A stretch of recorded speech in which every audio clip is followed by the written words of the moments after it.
Oke, mungkin bisa perkenalan dulu. Oke. Tuh. Kamu dulu. Video ini juga perlu bisa videografi nggak ya?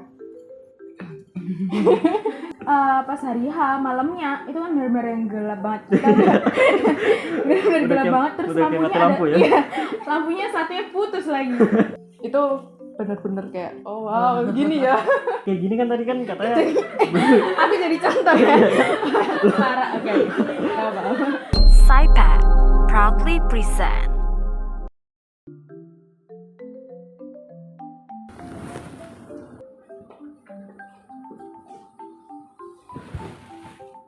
Oke, boleh tolong perkenalan dong kak? Jangan tegang nggak? Oke, aku dulu. Perkenalkan, nama aku Grace Abigail Yobel, biasa dipanggil Abi. Salam kenal semuanya. Kenalin, aku Stephanie Clarissa, biasa dipanggil Caca. Salam kenal semua. Oke, mungkin bisa perkenalan dulu. Oke. tuh. Kamu dulu. Oke, jadi kenalin nama aku Yoga. Aku di sini sebagai perwakilan dari divisi dekorasi. Oke, selanjutnya kenalin aku Inggit. Aku di sini juga sebagai perwakilan dari divisi dekorasi. Sudah siap ya kakak-kakak? Siap. Oke, Siap-siap. ini divisi PDD. Oke, jadi job desk dari divisi dekorasi itu yang pertama pasti mendekor ruangannya. Jadi nanti kita yang mengkonsep juga gimana dekorasinya, lalu kita juga yang menempel. Nah, mungkin dari Kak Yoga ada tambahan? Kalau aku mungkin lebih terstruktur ya. Kalau mungkin anak dekorasi itu yang pertama itu kita mengkonsep dulu, mengkonsep apa yang diinginkan dari acara biasanya. Terus yang kedua kita mendesain. Mendesain itu lebih ke apa ya? Merealisasikan konsepnya gitu ya, bikin Betul. konsepnya. Terus habis itu kita butuh survei lapangan nggak sih gitu? Iya, Ya, benar survei banget. lapangan sama survei barang-barang yang diperlukan, benar Dan kan? kita nyari juga ya. Iya, nyari barang juga. Terus yang terakhir baru dekorasi ke lapangan atau panggungnya seperti itu. Job desk PDD itu sebenarnya keseluruhan yang dipublikasikan di Instagram, di sosial media, dan poster dan lain itu yang berhubungan dengan desain itu PDD biasanya. Ya, mungkin juga selain desain kita juga ada dokumentasi, misalnya ketika hari H atau misalnya ketika ada pertemuan-pertemuan yang butuh dokumentasi berupa video maupun foto. Oke, kalau dari PDD yang pertama desain, yang pasti bisa desain walaupun nggak perlu profesional, yang penting bisa desain apa kecil-kecil gitu, pakai aplikasi atau website yang minimal banget itu pakai Canva biasanya. Itu yang pasti itu mau belajar dan mau bekerja sama dengan kelompok orang-orang lainnya. Juga mungkin fotografi, kalau sekarang kan sudah mulai offline ya, jadi mungkin fotografi skill untuk bisa melihat balance foto atau melihat balance desain itu tuh akan berguna banget kalau misalnya mau masuk PDD. Maksudnya kayak gimana tuh kak? Balance itu misalnya kalau misalnya di fotografi itu ada yang namanya third point of view, jadi yang kotak 3 itu terus bisa ngelihat gimana sih caranya supaya balance itu kelihatan bagus gitu di mata orang, nggak kelihatan kayak terlalu rame atau terlalu sepi. Ya, intinya bisa kreatif gitu ya kak? Iya. Iya, sebenarnya PDD itu ada beberapa, nggak semua kepanitiaan, tapi ada beberapa kepanitiaan yang butuh videografi. Biasanya acara-acara besar kayak MOB gitu. Tapi kalau untuk webinar dan acara kecil itu nggak perlu videografi. Dan itu biasanya videografi disesuaikan dengan anggota PDD juga, jadi nggak dipaksakan gitu. Kalau menurut aku biasanya acara offline ya diusahakan bisa dikit-dikit lah, mau video sini-sini, sana-sini gitu. Ya, dari aku dulu sendiri ya. Kalau menurut aku ya di dekorasi itu ada 3 skill utama. Skill yang pertama itu skill interpersonal, terus yang kedua itu mungkin bukan skill ya, tapi lebih ke kreatif. Yang ketiga itu skill problem solvingnya. Nah, mungkin kalau skill interpersonal itu yang tadi gimana kita ngomongin bareng-bareng nih konsep dari dekorasi itu. Terus kalau kreatif itu kayaknya paling penting deh, ya nggak sih gitu? Iya benar banget, soalnya kan kita mendesain juga ya. Iya, mendesain Konsep juga. Terus yang terakhir kalau problem solving itu, misal kalau ada trouble atau ada masalah itu pas dekor, itu kita harus bisa cepat-cepat nyelesain masalahnya di hari H itu juga gitu loh. Terus mungkin kalau Inggit, Terus aku juga mau nambahin juga, tadi kan Yoga juga bilang butuh interpersonal. Karena kita juga komunikasi nggak cuma di divisi kita aja ya, tapi kita juga ada komunikasi ke divisi lain, terutama divisi perlengkapan iya perlengkapan. gitu.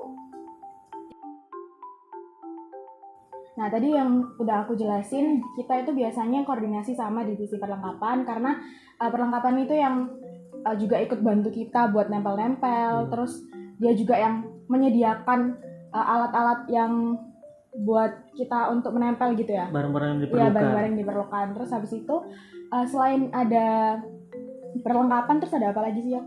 Ada kayaknya perlengkapan aja deh. Sama nyediain panggung biasanya. Kayak ini letaknya di mana bagusnya. Jadi dibantu sama mereka. Mereka meletakkan sih. Kita yang mendesain di mana ini. Itu sama acara ya, Kak? Iya, benar banget, Iya, sama acara acara. juga.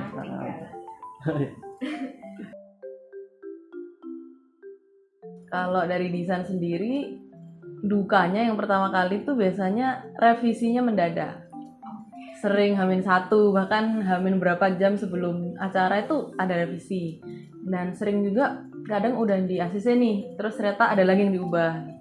Kalau sukanya itu ketemu banyak teman baru, terus habis itu juga bisa kan sesama orang-orang PDD, sesama kreatif semua, juga menambah skill untuk bisa dapat ide baru yang lebih kreatif gitu. Berarti menambah insight ya, Kak? Iya. Betul. Kalau di divisi dekorasi yang pernah aku ikutin, karena baru 1 kali panitia, tapi dari situ itu banyak pengalaman yang bisa aku dapetin gitu. Lebih banyak sukanya nggak sih? Karena kita itu kita sebagai satu divisi itu udah saling mengenal satu sama lain, terus bisa lebih akrab dan komunikasinya juga terjalin secara lancar gitu. Jadi sukanya kita bisa lebih banyak mengenal orang lain, terus selain itu kita juga bisa menambah kreativitas yang mungkin tadinya kayak kita nggak pernah konsep sesuatu, terus akhirnya kita bisa nih konsep sesuatu dan bisa mendesain sesuatu sedemikian rupa dan bisa merealisasikan itu yang susah sih. Benar. Tapi di situ sukanya, mungkin dukanya bisa dijelasin sama Kak Yoga. Waduh, dapat dukanya. Kalau dukanya sendiri sih, menurut aku ya sama teman-temanku ini kan termasuk waktu itu satu divisi sama aku juga. Kalau dukanya itu mungkin lebih ke konsep ini sebenarnya memang A, tapi karena kita waktu itu ada berapa ya? Berlima ya kita ya? Iya, Berlima. Itu pemikirannya beda-beda semua. Bahkan sampai di hari H pun kayak masang tulisan di panggung. Ini miring, ini harusnya di sini, di situ. Itu kayak itu benar-benar bikin chaos ya pas di hari H itu. Jadi ya itu sih dukanya sih. Kayaknya pengalamannya dari hati banget ya. Oh iya benar.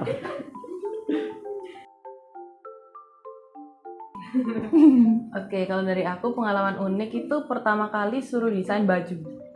Waktu itu kepanitiaan offline pertama, dan itu sebelumnya belum ada yang pernah desain baju. Dan kita bikin untuk ratusan orang waktu itu, kita nggak tahu timeline untuk kapan dekornya, kapan harus mencetak dan lain-lain, jadi agak mepet sih, tapi ya bisa diatasi.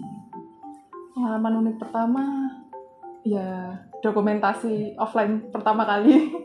Megang kamera, terus juga bantuin untuk waktu itu aku juga diminta untuk bantu koordinasi siapa aja yang dokumentasi, kayak dibagi per jamnya supaya tiap anak nggak capek dan baterai kamera itu bisa masih ada dari awal sampai akhir gitu.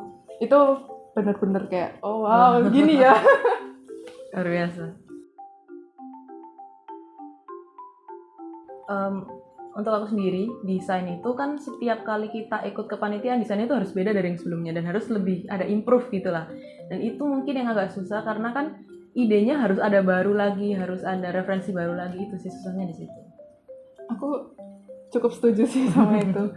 Untuk nyari referensi itu meskipun nyari referensi dari Pinterest atau nyari referensi dari tempat-tempat lain, kadang itu kayak kalau kebetulan aja nggak muncul itu nggak muncul idenya. Kayak harus ngulang dari awal, harus scrap beberapa ide sampai akhirnya baru jadi desain yang disukai. Pengalaman uniknya pasti yang sebelum hari H nggak sih? Sebelum hari H. Setelah, maksudnya pas hari Pas hari H. Pas hari H. Kalau dari aku dulu ya. Kalau dari aku sih pas hari H itu menurut aku kalau dekorasi itu persiapannya yang bener-bener mepet. Karena kalau yang pengalamanku di visi kemarin itu persiapannya bahkan hamin berapa ya itu ya? Hamin 2 atau 1 jam? Hamin 1 jam baru disiapkan ke panggung. Itu pun aku kan padahal divisi dekorasi tapi disuruh angkat-angkat gitu loh, disuruh angkat-angkat ini, angkat-angkat itu. Jadi nggak fokus sama job desk yang udah diberikan. Nah, itu sih yang menurut aku kayak aduh, itu jadi pengalaman unikku sih pas selama dekorasi itu persiapan. Kalau aku sih waktu hari H itu yang paling unik itu pas kita masang lampu, tapi tiba-tiba lampunya putus. Oh iya, Gitu, lampu yang putus.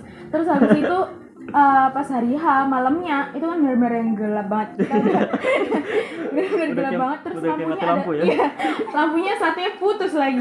Terus habis itu yang lain nggak bisa soalnya colokannya itu kayak kurang dan kayak kurang memadai gitu loh. Jadi nggak bisa dicolokin semuanya. Jadi akhirnya ya kayak redup-redup gimana gitu. Akhirnya jadi makin bagus sih jadinya. Kenapa? Tetap bagus kan? Tetap Bagus. Acaranya itu bagus. Masang lampunya juga butuh effort itu ya. Iya. Ke panggung juga naik-naik tangga itu kan. Nah, kita jatuhnya kayak perlengkapan ya. Iya, jatuhnya perlengkapan. Itu makanya aduh, job desk ini kayak kebagi gitu. Jadi kita pas dekor pas acara itu pun bingung anak-anak dekor ini. Pas lampu yang mati, gimana? Nggak ada bantuan rasanya kemarin. Nah, itu pentingnya problem solving kan. Iya benar. Oke, kalau benefit buat aku sendiri ya, karena aku memang punya pengalaman pas masa sekolah itu memang sering ikut dokumentasi sama dekorasi. Jadi kalau pas di perkuliahan ini lebih nambah pengalaman aja sih, kayak lebih lebih terstruktur kali ya daripada pas masa sekolah. Sedangkan juga banyak belajar sih sama teman-temanku, kayak dekorasi itu susah guys kayak gitu. Ini sih susah banget kalau di kuliah. Mungkin kalau kalian gitu. Kalau aku juga mungkin benefitnya tadi bisa nambah kreativitas sih. Mungkin aku tadinya orangnya kayak cuek, nggak bisa ngedesain sama sekali gitu. Awalnya kayak nggak punya konsep nanti acaranya bakal dibuat kayak gimana, terus panggungnya tuh bakal dibuat kayak gimana, itu kayak nggak pernah terbayang dalam pikiranku. Terus kan kita nggak cuma mendesain tapi kita juga menganggarkan ya, tadi lupa ya. Iya, kita tadi juga menganggarkan barang-barang yang kita butuhkan itu berapa nominalnya yang kita perluin gitu. Dan itu lumayan suatu hal yang susah gitu buat aku, apalagi kita sebagai generasi muda itu kan susah untuk mengatur keuangan ya. Apalagi kayak pinginnya dilebih-lebihkan gitu, padahal kan harganya murah. Iya, padahal kan anggaran yang dikasih nggak segitu gitu. Iya benar. Itu yang susah. Pengalaman ya guys. Iya, agak dari hati ya. Oke, tapi worth it kan ya kakak? Worth it. Kalau aku sendiri, kita jadi banyak tahu style desain gitu kan dari orang lain. Ternyata ada banyak kayak teknik baru gitu kan. Di situ jadi belajar lagi dan juga belajar gimana caranya menggabungkan desain yang kita punya dengan desain orang lain tapi masih kelihatan bagus. Kalau aku jadi bisa pakai satu program yang sering diminta adalah Adobe Illustrator.